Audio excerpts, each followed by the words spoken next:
На 14 февруари празнуваме Трифон Зарезан или Деня на Лозаря, традиционен български народен празник в чест на Свети Трифон, лозата и виното. Стопанката на дома рано сутрин умесва пита от грижливо пресято брашно и готви пълнена кокошка с ориз или булгур. Сетне се слага във вълнена торба заедно с бъклица вино и питата. С тези торби мъжете отиват на лозята, всеки се прекръства и отрязва по 3 лозови пръчки от 3 главини. Прекръстват се отново и поливат лозите с виното.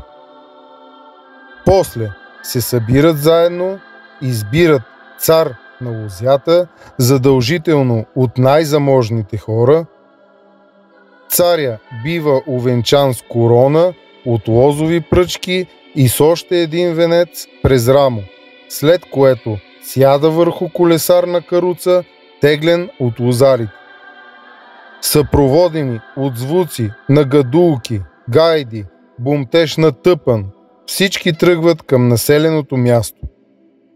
Щом стигне до своята къща, царят все така с венците сяда на челното място пред дълга трапеза и посреща съселяни и съграждани.